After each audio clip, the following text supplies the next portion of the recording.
From Anaheim to San Francisco sa California hanggang sa Calgary, Canada. Non-stop ang dalang saya ng mga Sparkle Stars kabilang sina Alden Richards at Julian San Jose para sa Sparkle World Tour. Makichika kay Lars Santiago. Kung gaano kainit ang panahon sa Anaheim, California, ganon din kainit ang pagtanggap ng mga kapuso abroad sa Sparkle International Tour nitong weekend. Sobrang nag-enjoy ang mga kapuso mula sa GMA booth sa lobby ng City National Grove kung saan ginanap ang show. Pati sa performances ng Sparkle Stars na sina Alden Richards, Julian San Jose, Raver Cruz, Isko Moreno, Ay de las Alas at Bubay. Kilig overload ang dala ng Team Judiver.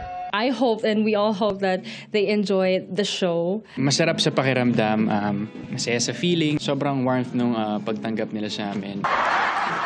Tilian din ang fans kay Alden Richards sa kanyang song number.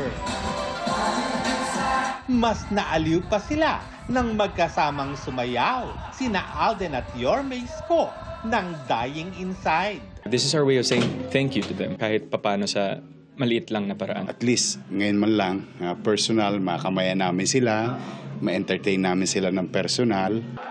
Bentang-benta rin sa lahat ang mga hirit na patawa ni Comedy Queen Ay.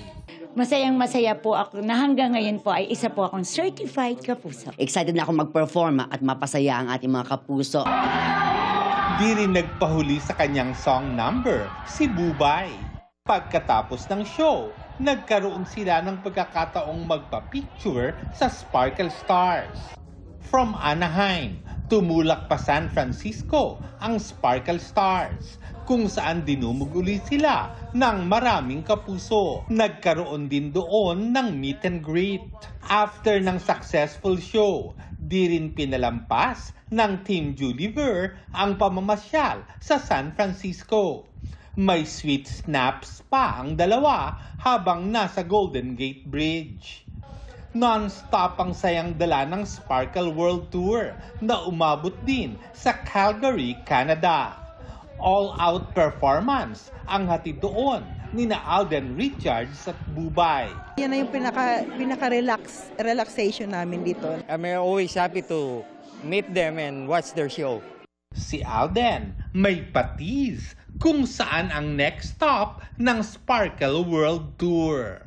Lars Santiago, updated sa showbiz happening.